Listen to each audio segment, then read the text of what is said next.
Dieu est juste, et sa justice est une caractéristique indispensable de son caractère, de la même manière que le sont son amour et sa miséricorde. Sans sa justice, le péché serait incontrôlé, le mal régnerait.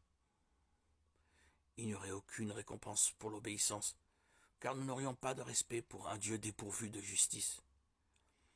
Michée 6.8 résume les trois principales qualités que Dieu veut voir se refléter en nous.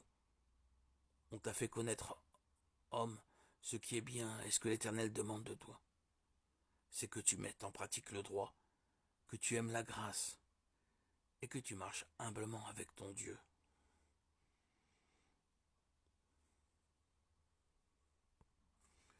Si nous n'étions que de la matière évoluée, la justice n'aurait aucun sens, les humains n'auraient aucun droit, aucun code moral intérieur, aucun désir pour l'Éternel. Mais parce que nous sommes créés à l'image de Dieu, nous avons son cœur qui définit la norme en termes de moralité, de courage, d'amour et de justice. Il est l'incarnation complète des traits que nous ne possédons qu'en partie. Il est amour complet, bonté totale,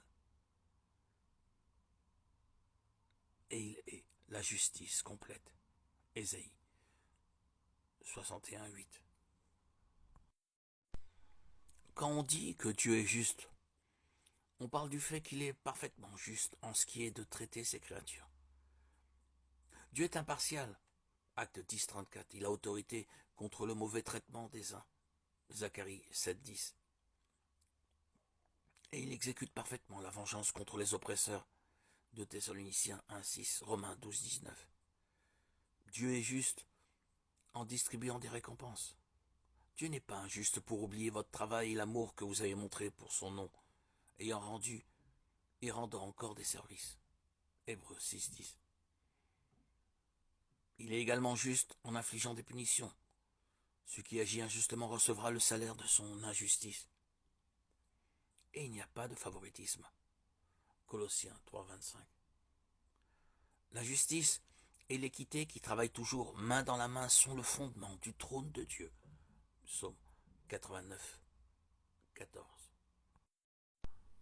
Jérémie 32.17 déclare: Ah Seigneur éternel, c'est toi qui as créé le ciel et la terre, par ta grande puissance, et en déployant ta force.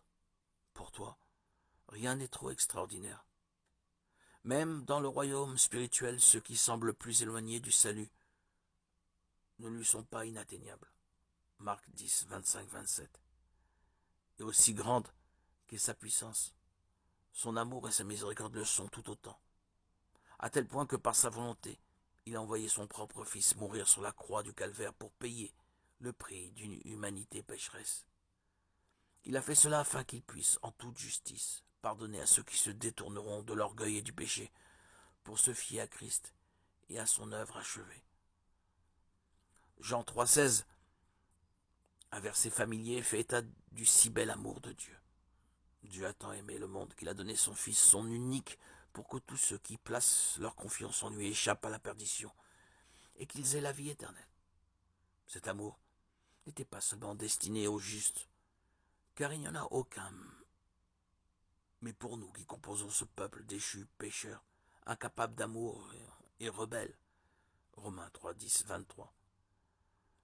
Malgré cela, il a choisi de nous combler de son amour, alors même que nous ne le méritions pas. Romains 5, 6, 10.